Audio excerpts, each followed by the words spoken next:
Viewers will recognize Lori Matsukawa as a longtime King 5 news anchor.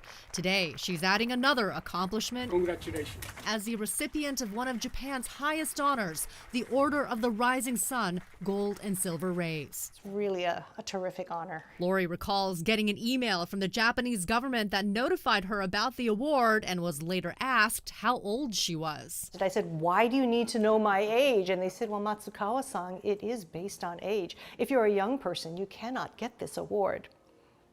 So that's the plus. That's the plus of being old. Lori received the medal during a small ceremony hosted by Japan's Consul General in Seattle on Wednesday. The distinction recognizes those who work toward building friendships between Japan and the U.S.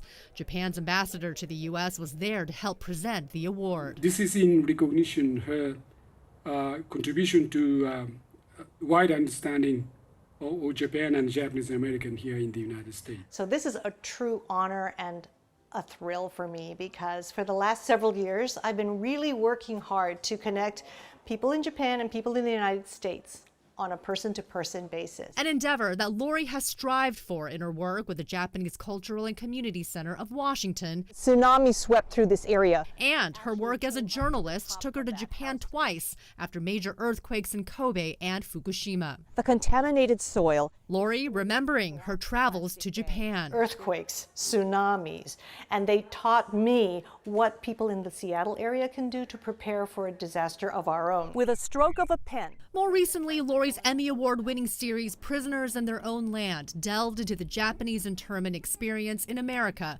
an experience that Lori knew would resonate with people in Japan. If they knew the history of Japanese in America, if they knew how many Japanese Americans were incarcerated during World War II, made their way back in the face of huge discrimination, and became successful citizens in their own right, I think the people in Japan would be so proud and so happy that Japanese have done so well. I think there are many people in Japan who just don't know what the Japanese in America have accomplished. And now they know. I wish my grandparents were here. They would be so impressed. In Seattle, Christine Pei, King 5 News.